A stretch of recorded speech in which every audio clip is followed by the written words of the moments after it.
ইবাদত করে, অনেক ইবাদত করে কিন্তু জাহেল, জ্ঞান নাই কিন্তু ইবাদত করে, এদেরকে নিয়ে আমি খুব সমস্যা আছে। আর এক শ্রেণী হচ্ছে যারা ব্যক্তিত্বহীন আলেম, এদেরকে নিয়ে আমি সমস্যা আছে। আলেম কিন্তু কোনো ব্যক্তিত্ব নেই, এই জন্য মানুষ তার কাছে আসে না, দূরে সরে যায়। ব্যক্তিত্বহীনতার কারণে অনেক আলেম থেকে মানুষ দূরে সরে যায়। কিন্তু একজন আলেম যদি ব্যক্তিত্বশীল হয়, মানুষ তার কাছে আসে। খেয়াল করে দেখবে। তো উনি বলছেন আমি এই দুই শ্রেণীর মানুষকে নিয়ে সমস্যা আছে, আর পড়তে শুরু করলে মনে হয় যে পড়তেই থাকে।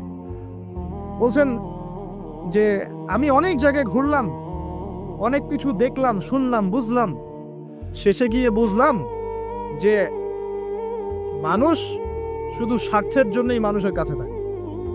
বলছে কথা, তিনি বলছেন তুমি যদি ভালোবাসাকে বাড়াতে চাও, তাহলে মানুষের সাথে খুব বেশি মেলামেশা করতে যাও, একটু কম মেলামেশা করো, একটু দূরত্বে থাকো, তোমাকে মানুষ ভালোবাসবে।